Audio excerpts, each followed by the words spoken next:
Madam current வந்துருச்சு madam. அப்புறம் என்னோட சார்ஜஸ் 500 ரூபாய் மேடம்.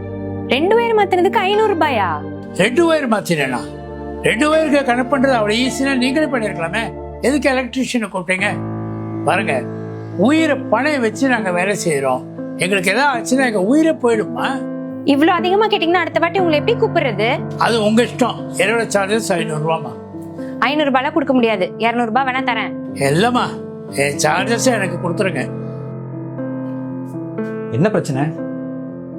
2 வயர் மாத்தினதுக்கு 500 ரூபாய் கேக்குறாருங்க. ஏய், என்னங்க சார் நீங்க கேட்ட பணம்?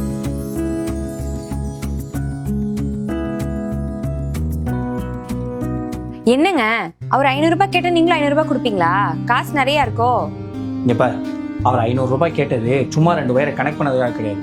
அந்த 2 வயரை அவர் தப்பா கனெக்ட் பண்ணியிருந்தாருன்னா அவர் உயிரே போயிருக்கும். அவரோட லைஃபே ரிஸ்க் எடுத்து வேலை செஞ்சிருக்காரு.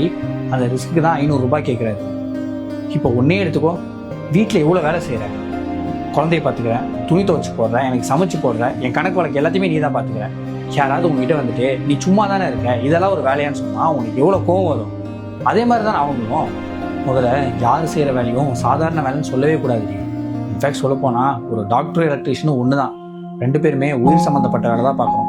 இப்போ என்ன எடுத்துக்க, நான் ஒருத்தருக்கு சர்ஜரி பண்ணிட்டு இருக்கேன்னா தப்பாக ஒரு சின்ன மிஸ்டேக் நடந்தாலும் அவங்க உயிரே போயிடும். அதே மாதிரி தான் அவங்களும் ஒரு வீட்டோட ஒயரை கனெக்ட் பண்ணும்போது சின்னதாக ஒரு தப்பு பண்ணிட்டாங்கன்னா அவங்க உயிரே போயிடும். நாங்கள் 2 பேருமே லைஃப் அண்ட் டெத்தை தான் டீல் பண்ணிட்டு இருக்கோம். புரியுதா? கரெக்டு தாங்க. மற்றவங்களோட வேலையும் அனுபவத்தையும் நம்ம தான் மதிக்கணும். எலக்ட்ரீஷியன்ஸ் எவ்வளோ பேர் டெய்லியும் அவங்க வேலை செய்யும் போது ஷாக் அடிச்சு செத்துருக்காங்க. ஆனால் அவங்களுக்காக நம்ம எதுவுமே பண்ணதில்லைங்க. அவங்க டெய்லி அவங்க லைஃப்பை ரிஸ்க் எடுத்து தான் வேலை செஞ்சுட்டு இருக்காங்க. எலக்ட்ரீஷியன்ஸ் பற்றி புரிய வச்சதுக்கு ரொம்ப தேங்க்ஸுங்க. இங்கே பாரு, ப்ளம்மரு, எலக்ட்ரீஷியனு, கார்பெண்டர்னு அவங்க செய்கிற எல்லா வேலையிலும் ரிஸ்க் இருக்குது.